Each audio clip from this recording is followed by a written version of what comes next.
was a humble man, but there's one thing that he was especially proud of,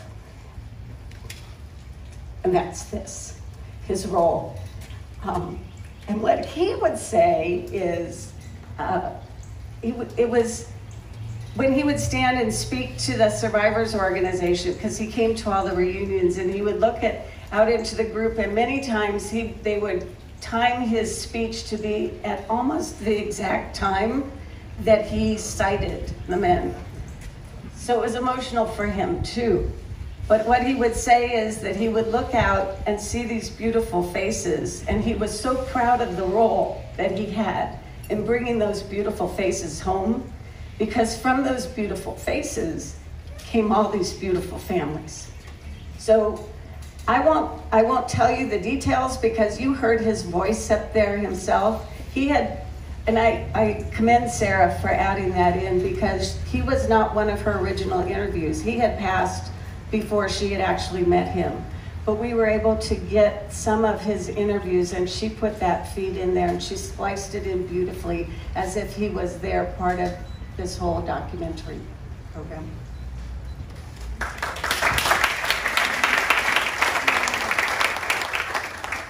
I'm not going to stand in front of the speaker with the microphone. So Bill, Captain Toti, you've been to many of these reunions, and you've had conversations with survivors and family over the year. And those who have memories and reflections about Adrian Marks. I was wondering if you could tell us a bit about the PBY landing and your perspective on that.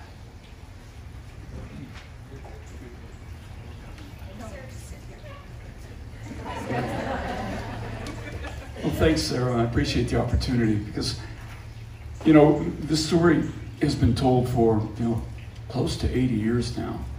And what's amazing to me is that over time we continue to learn more and more and more about the history of the Indianapolis, the recovery, rescue, and things like that. And we're going to hear some really important, new discoveries today. Isn't that amazing? That in May of 2022, we're still discovering things about this ship. Because I often tell the story about this cruiser that was traveling in the Pacific during World War II between one island and another.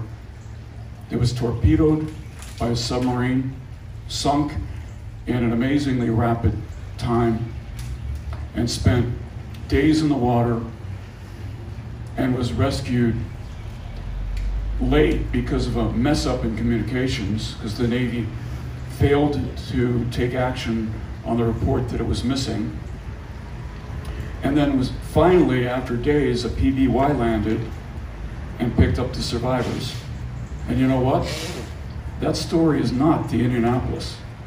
That story is the USS Juneau in November 1942. If you know the story of the Sullivan brothers, the 5 Sullivan brothers who were all assigned to one ship and all died when that ship was torpedoed, that was the Juneau in November 1942. Now, why am I telling you this story? Because that ship, that cruiser, was in the company of other ships, unlike the Indianapolis. Those ships saw the Juneau go down. They ran away because they knew a submarine was there, and they were afraid of getting torpedoed themselves. But they knew the ship was sunk, and the fact that there were survivors in the water was reported within hours of the sinking. And the Navy did nothing. This was in the Battle of Guadalcanal. And the Navy did nothing. That was a cruiser, over 100 men survived the sinking and went into the water. And they spent not 5 days, but they spent 8 days in the water before that PBY landed, picked up 5 remaining survivors. A total of 10 lived. But that PBY landed and took off again with those 5 survivors. And so, again, I make this point because the communications mess-ups were in existence in 1942, and the Navy couldn't have screwed this up worse. They didn't fold in the lessons learned on the communications that led to the loss of Juneau. They didn't fold in the, what do we do when a ship is reported sunk? How do we react to that? They didn't fold in the lessons. Adrian Marks knew that a PBY had landed and picked up survivors of the Juno. So in 1945, he knew that that was happening in 1942, right? He wasn't even the only PBY to land for the rescue of the Indianapolis. But nobody picked up, no airplane picked up 50 plus survivors like he did. So there was an enormous number of lessons in those 3 years between 1942 and 1945 that were not incorporated into the Navy's procedures. And this is why I've been so vigorously opposed to any blame placed on the crew of the Indianapolis, its captain, because the real blame belonged in those people, the shore duty people, who failed to incorporate these lessons that might have saved Cleatus, Harold, and their shipmates from 5 days of terror.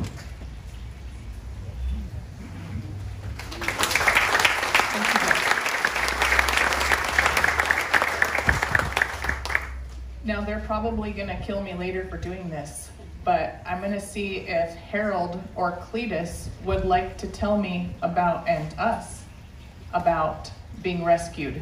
You remember that day when the Bassett arrived? You want to talk about it? Cleatus remembers? You want to talk about rescue? They just threw each other under the bus. You don't want...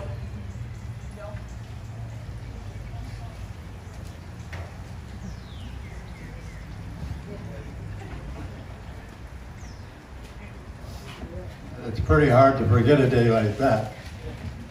We were ready to some dry land. We were already in the water for 5 days, and when this ship came along, we were just lucky to be rescued at that time. They're not even looking for us. That's how important we were. You know, just get some more guys. But that was really a good day to live, to see that ship come over the horizon. He just kept coming and coming and coming. First one passed us. Say, hey, come on back. The second one saw us, and but airplane saw us first. Then the ship came on and picked us up. But we were in the water, I don't know, a couple of days, I guess. I can't remember how long it was, but it was a long time.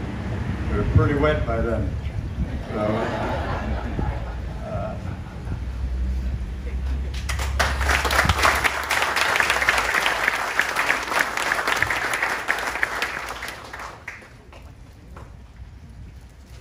I don't know what I'm supposed to be saying here, but I'll tell you a little story.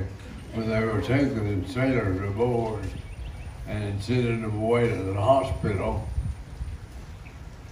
I was out of it. I don't know when we left the ship and what we rode to the island, and how we got from there to the hospital. And I was in the hospital 4 days after they got me there until I woke up.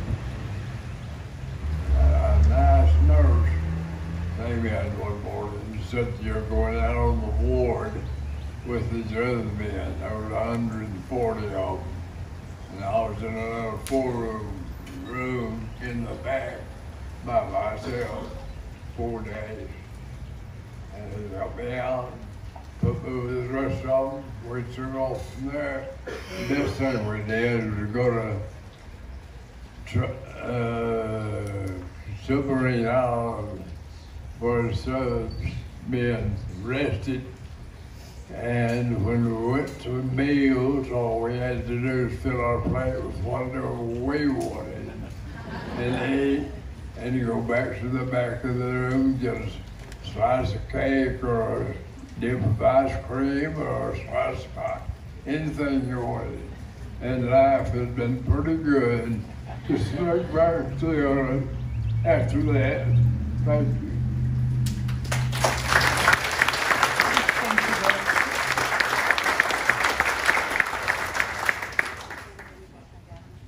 I wanted to say one thing about my dad coming on the hospital ship, because that was the first time that he had a chance to actually meet those faces in the water. And it was several days. Do you remember, I don't know if you remember this, Harold, but he went on to one of the hospital ships and he was introduced, all the men were in various stages of recovery, and he was introduced as, boys, this is the boy this is the man that found you. And no matter what their injury was, they either lifted their head, or if they were able to, they sat upright, and in some cases stood and greeted him. And that moment profoundly changed his life. You called him the angel, yes. Thank you. I didn't even know that story. Now, we talked about the Bassett that rescued both Cleatus and Harold, and the Doyle with the big light that shined up into the sky. But we rarely get to talk about the other ships that were involved in the rescue and recovery efforts. And Bill, I'm going to put you on the spot again and ask you, tell us a little bit about the Talbot and the other ships that were there. So it's easy to forget that these were warships that were sent into harm's way, that they didn't know if I-58 is still there. By the way, when I told the Juno story, the submarine that sunk Juno was I-26. I-26 is the submarine that launched that midget submarine that's in the museum here, right, Pearl Harbor. So I-26 launched that midget, sunk the Juno, and it was at Pearl Harbor, obviously. But you know, these ships that did the rescue and recovery had all seen a great deal of battle. And the Cecil Doyle was a relatively newly commissioned warship. And the captain that you saw here, Graham Claytor, later went on to become Secretary of the Navy and signed my commissioning in 1979. It's a side story. But Ralph Talbot has a particular place in naval history, and many of us Navy officers know the story. Ralph Talbot was one of 2 picket ships at the Battle of Savo Island during the Guadalcanal campaign. It was one of the first ships equipped with radar, and it was supposed to be looking for a Japanese convoy or Japanese warship formation that was coming towards Guadalcanal to interrupt the landing of the Marines on Guadalcanal. The other ship was USS Blue. And unfortunately, the Japanese were so good at night battle, they were able to slip by Ralph Talbot and Blue and strike a formation of 4 cruisers, sinking 3 American and 1 Australian cruiser in the Battle of Savo Island. But Ralph Talbot bravely tried to defend, little destroyer, bravely tried to defend these cruisers and got pummeled. I mean, the bridge got wiped out. I mean, the ship was put out of action, nearly sunk. 4 cruisers were sunk. But because it was so small, the Japanese kind of ignored it. It took months to put that ship back together, and that was one of the ships that responded during the rescue of the Indianapolis survivors. And I think picked up 20 of the survivors, but it had 14 battle stars by the time it engaged in the Indianapolis recovery operation. So these are some spectacular ships that were called upon to perform magnificently in the rescue effort as well.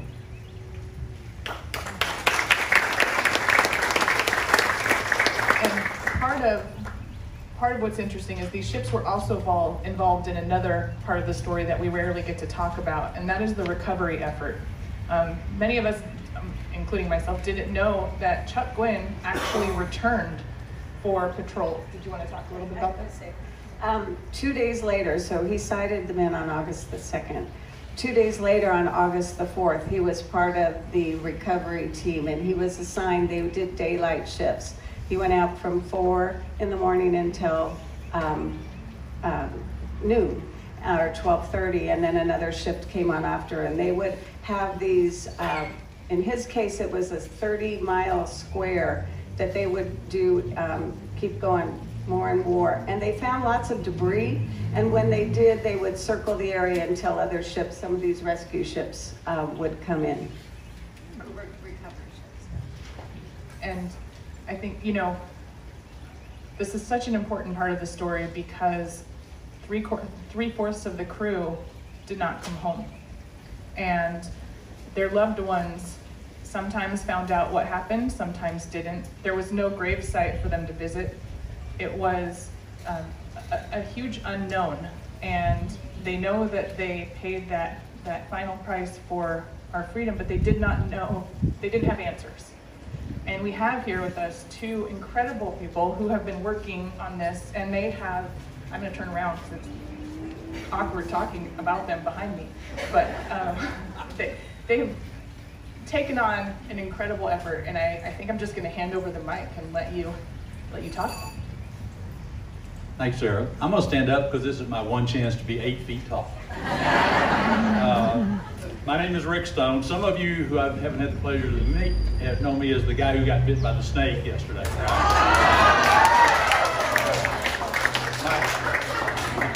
My claim to fame. The museum here has promised me a plaque that says, "Here, Rick Stone was bitten by a snake." This is an auspicious week for a lot of different reasons.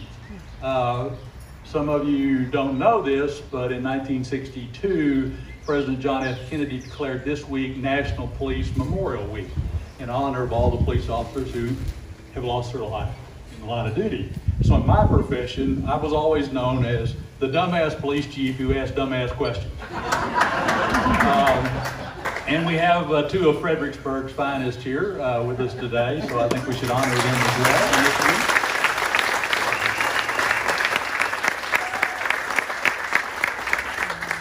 This is also the 11th anniversary that Dr. Giannotta and I started working together at a now defunct Department of Defense organization that searched for missing in action members from World War II. We were stationed out in Honolulu, and that's where I became known as the dumbass former police chief who asked dumbass questions about why we couldn't find more of our missing in action kids. Right, Chief? Yeah, pretty much. So walking over here today, well, first of all, let me tell you, Dr. Giannotta and I are going to tell you a story, a true story, that I guarantee you that you have no knowledge of. So when you leave here today, you will have two things. You will have heard a story that no one has ever told, and you will also be advanced notified of something that the world doesn't know about until about another 3 or 4 days. So you're getting the benefit on a couple of things there. You know, walking over here today, my wife Cindy here, who is really the core of the Chief Rick Stone and Family Charitable Foundation, she mentioned to me that, you know, people aren't really gone. They aren't really dead. They haven't really died as long as you say their name. They're remembered. And that struck me. So I want to start off with my presentation and read you 13 names. Some of you may know some of these 13 as members of the crew of the USS Indianapolis. Some of you may not, because they have vanished into obscurity for the most part. But I want to start off with 13 names, because those 13 kids, and I call them kids because they all were a hell of a lot younger than I am now, so I kind of think of them as my kids. But they were Seaman First Class George Stanley Abbott, Seaman Second Class Eugene Clifford Batson, Gunner's Mate First Class William Alexander Haynes, Seaman Second Class Albert Raymond Kelly, Seaman First Class Albert Davis Lundgren, Fireman First Class Ollie McHone. I like Ollie, he's from Arkansas, my kind of guy. Seaman Second Class George David Payne, Storekeeper Third Class Alvin Wilder Ron, Ship's Cook Third Class Jose Antonio Sainz, Seaman First Class Charles Bird Sparks, Seaman Second Class Joseph Mason Strain, Laundryman Third Class Angelo Anthony Sudano, and Gunner's Mate Third Class Floyd Ralph Wolf. Those are 13 kids, 13 former crew members of the USS Indianapolis, 13 people that we're going to talk about today, because for the last 7 decades plus, they have definitely not been remembered. And we're going to remember them here today. So the question was, after the rescue, what happened then? And this is the little known issue that I think that you're going to be surprised to find out about. Some of you may know a little bit about the first part of this, but rushing to the scene, every ship that could be found were also 7, what we refer to today as recovery ships. Their job, after all of the survivors had been rescued, their job was to circle in the area, canvass the area, many of square miles, and try to recover the remains, the bodies of the individuals who had died and were on the surface of the ocean. And Captain Toti mentioned some of the ships that were involved in the rescue, but here are the recovery ships. The USS Alwyn, which was a destroyer, DD-33 the USS Alvin C. Cockrell, a destroyer escort, the USS Cecil J. Doyle. The Doyle was involved in both aspects. The USS French, a destroyer escort, USS Helm, destroyer, USS Madison, a destroyer. Those 7 ships were able, in the course of about 5 days, August 3 through 9 August, to recover 91 bodies, a total of 91 bodies. Each ship did it a different way. Each ship recorded what they found in a different way. And each ship reported what they found in a different way. So, backtracking just a little bit, when Dr. Giannotta and I got together in Honolulu at our DOD job there, looking for a missing in action, she came in one day and dumped 541 MIA cases on my desk. Remember that, Chief? She said, "Here you go, Rick. These are all the cases that no one here wants to work. They're all yours." And they were Marines who were still missing from the Battle of Tarawa. And in the course of investigating those 541 cases, in the space of just a few days, I found out that 27 of those 541 MIAs from the Battle of Tarawa should not have been on that list. They weren't missing at all. They were duplicate entries in the records, or they never were killed. In fact, I found one who went to the VA 40 years later for treatment of a head wound he got at Tarawa. And the VA said, "We can't help you, you're dead."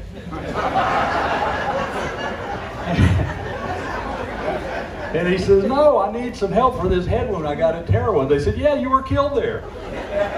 And he said, "No, I wasn't." So they got into a big argument, and obviously the records were fouled up. And what we found out also in the course of investigating those Tarawa kids that were missing in action is one of them also later lost his brother, who was a crew member on board the USS Indianapolis.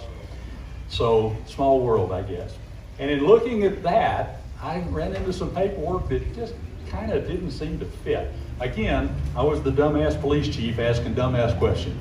I'm going, "Hey, guys, I'm not really very much of a historian, but this doesn't quite seem right, this entry in the paperwork." So, over a period of time, we came to realize that the paperwork after World War II got screwed up. Now, we all blamed it on the Army because that was their job to do the paperwork, not the Navy, right? Anyway, that was our story and we're sticking to it. But during that, I made a little bitty file, had 4 or 5 little sticky notes in my file, and it said, "Check into this at some point. Check into this doesn't seem right." And it was an Indianapolis file. Then, about 10, 11 years later, I wound up at the Washington Navy Yard with Dr. Giannotta again, part of the Naval History and Heritage Command, the Histories Branch. And it happened to be 2019/2020. And what happened in the world? COVID. So we all disbanded. Well, we still got paid, but we all distributed ourselves all over the country doing telework. We had people in Texas, we had people in Florida, everywhere, trying to do our job. And things just pressed against us and we didn't get a chance. I wanted to go back to the Indianapolis case. So right towards the end of my time there, I approached Dr. Giannotta and Admiral Samuel Cox, who some of you know, about the developing a project that we called the USS Indianapolis Burial at Sea Project. Because I wanted to look into the cases of these 91 individuals who had been recovered, because only 40 of them officially were identified. That left 51 kids that officially had never been identified, but their bodies had been recovered.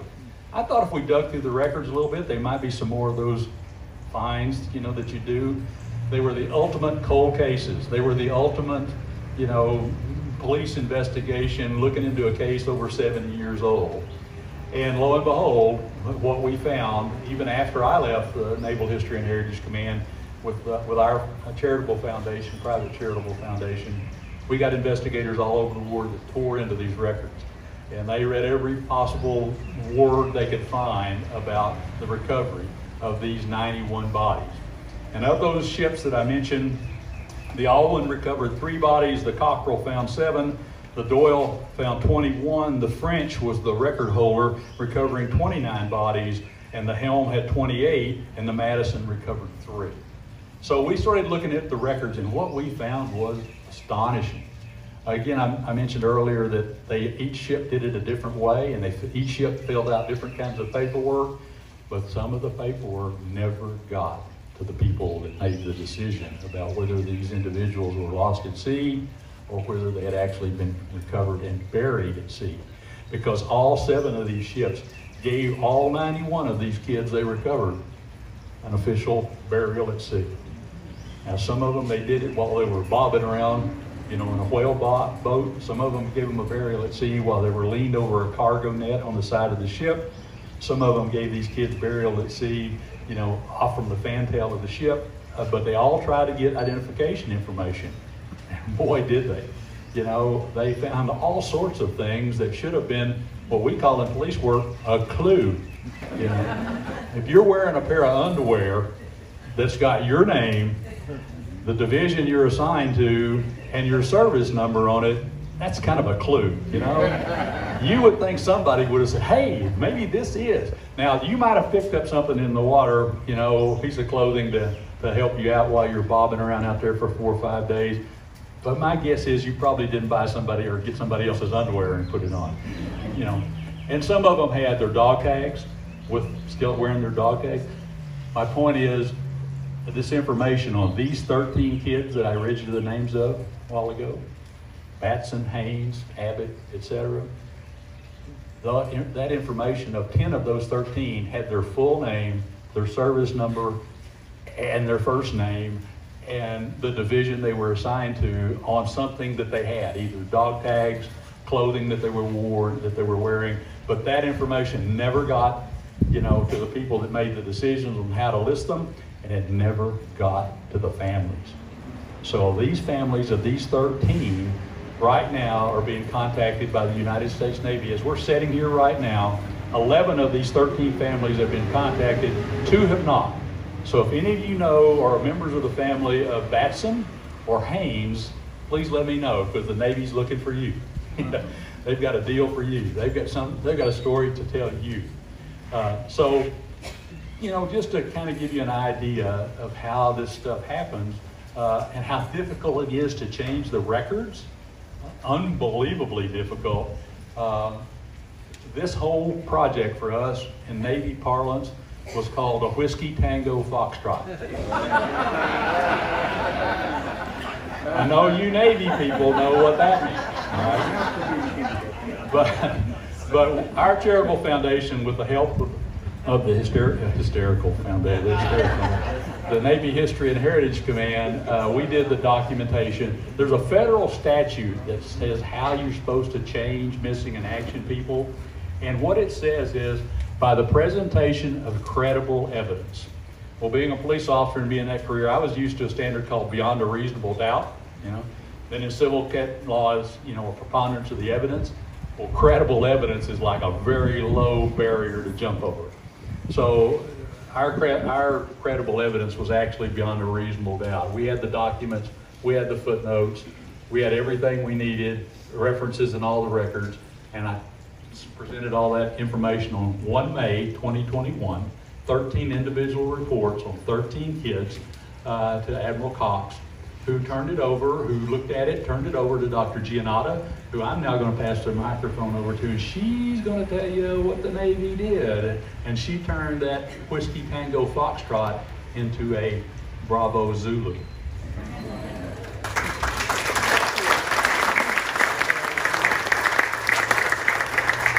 that Rick stood, I feel like I have to, but I will still not be 8 feet tall.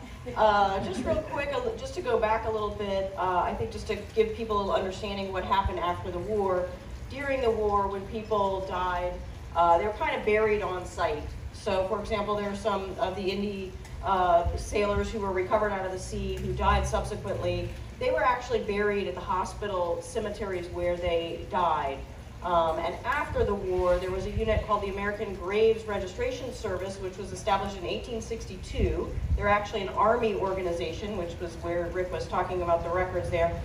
And their job was to go out to all these cemeteries all over France, all over Japan, everywhere, get these people who had been buried in cemeteries, make sure they were properly identified, reach out to the families and say, okay, we have your loved one. Where do you want them buried? Do you want me to send them home? Do you want them to go to a military cemetery? Do you want them buried at sea?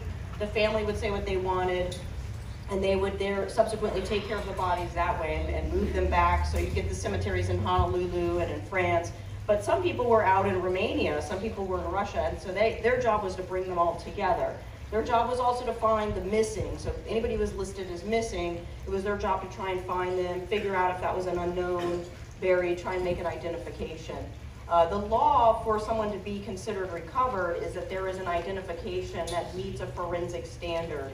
So you can't just say, I identified this unknown. They have to really be looked at by a real anthropologist. And so that was something that the American Graves Registration Service was doing after the war. What we noticed when we were at JPAC, the Prisoner of War Accounting Command, was that the Army didn't really like the Navy records. So when you're trying to get information on Navy missing, you are missing a lot of information because they didn't take the Navy records and rewrite them all into the Army forms. They just kind of did what they wanted with it. So Navy did lose a lot of information during that time period. And so what we found was when Rick came and said, I think some of those Indy kids, they just weren't, the records just didn't translate. I thought that, hey, that's really plausible. So when Rick sent the report of the 13, we were able to, they came to me after Admiral Cox looked at it. I sent it out to the historians. They tried to consolidate by finding the deck logs, the war diaries, all the records that these ships kept, and they tried to confirm the information that Rick's team found, and they were able to say, yeah, this is true. They did find this body. They did write right here what was on the dog tag. This just didn't translate up when the Graves Registration Service is dealing with hundreds of thousands of missing and dead. It just didn't happen. So we looked at that.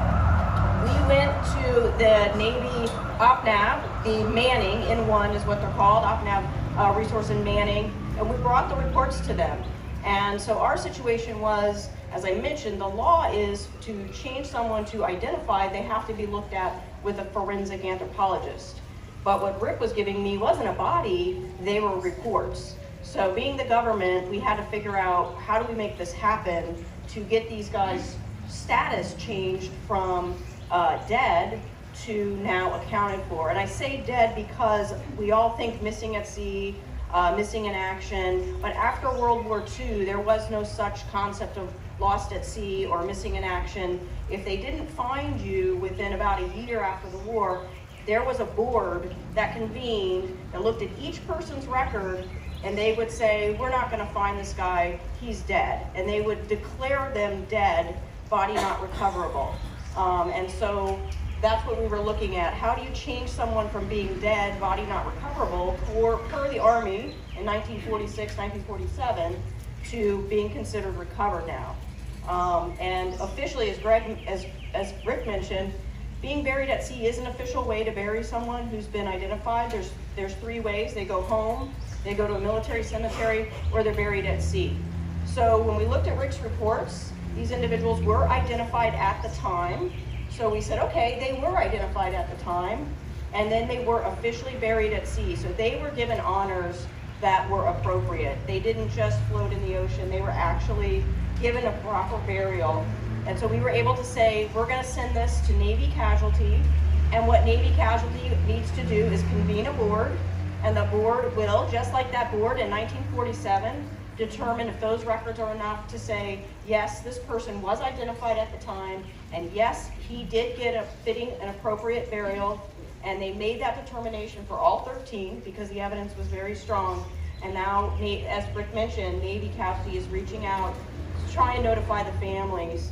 And some people say, why? Why does it matter? But I think for those few people out here who have a family member who was actually lost at sea, knowing that they got that honor from their shipmates, from their family of the Navy, I think is very meaningful.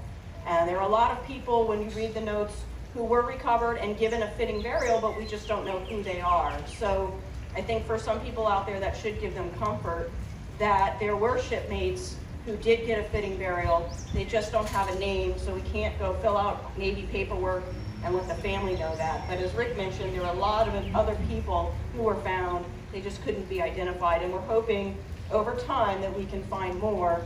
And it's just very meaningful for us to know that we can give some of that closure to the families that were officially dead, but to you, they're lost at sea.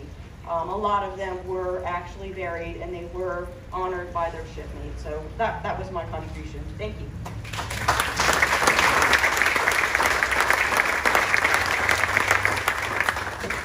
Thank you. I mean, I know for so many families I've talked to over the years how important this effort is, and I was so happy to hear that it's ongoing. You know, the 13 are in the process of being, families being informed and identified, but for the others, they're still working on this. And so this is something that, not just the effort to identify these men, but to identify photographs, to identify ways to connect to who these people were, the service that they gave, and to then say, we remember you, we honor you, you won't be forgotten. It's so important. And you'll all see there's a table in that room in there that has a bunch of sailor pictures.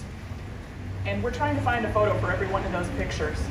And so what we're asking everyone to do is to go on there and find a name that resonates with you. If it's from your state, if it's a name that sounds familiar, pick one person, and we'll give you a little sticker that says, I will remember, and you fill in that name, and you go home and you look for that person. Look in historical societies. We have a place on the website that tells you how to do this, where to find people. But if we can find these names, when these, the bodies are identified, we can contact those family members if we can find that person. And so I challenge all of you to take a minute and pick your person and go home and say, I'm going to find this young man, and I'm going to remember him, and he's my person to take care of because he took care of all of us, right? All right. So on that note, I'm going to open the floor to Q&A. We have a few minutes for some questions, and you can ask them to whomever you like, so just let me know, and I'll run back and forth with the mic.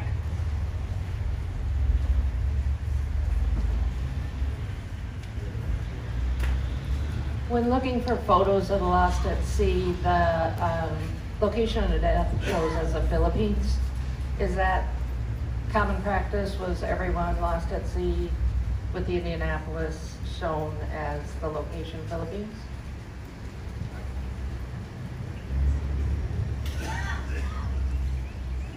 Yes, what happened was they decided to have several memorials, cemeteries.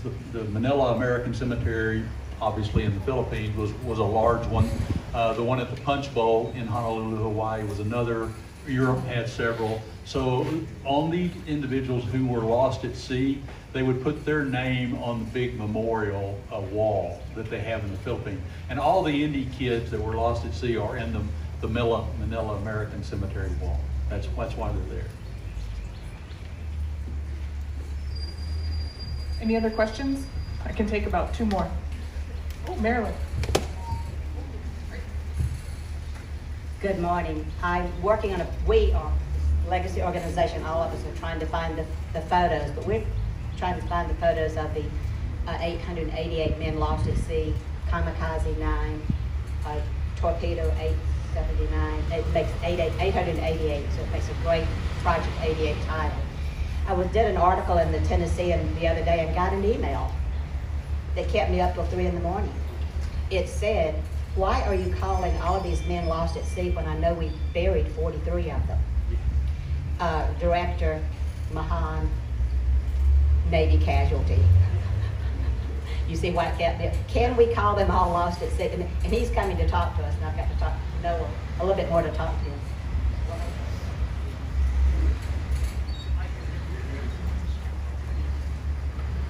Well, that's a good question. I think it does echo this sort of bureaucracy where there is actually no category of lost at sea at all.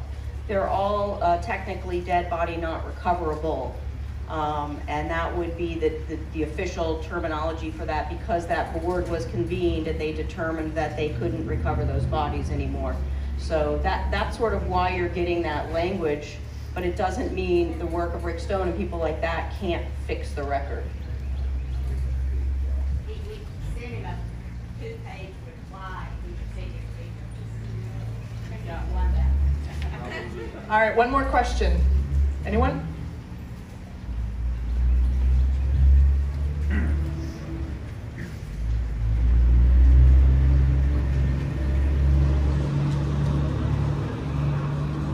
First one is for fun. Did the IRS have trouble taking the tax money from a dead man? No, they didn't have any trouble at all. They just took it. Yeah, strange. And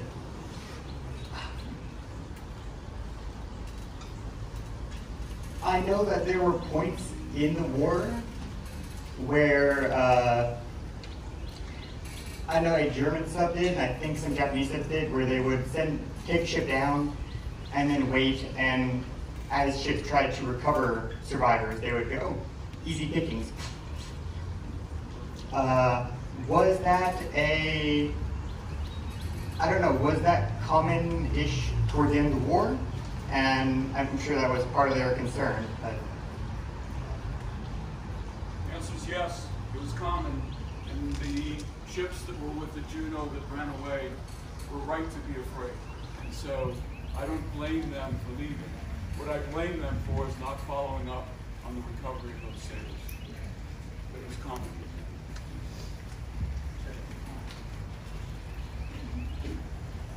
Oh. Just one more thing really quick. I know you guys have your Heroes in the Shadows Legacy Project, which is amazing. I hope you guys go into the ballroom and learn about the African Americans that were on the ship. And I got an email a couple days ago from the Chinese American Heritage Foundation, and they are also doing the same thing, trying to get people to know about the Chinese that were in World War II. And they gave us a shirt for Harold and one for Cleatus.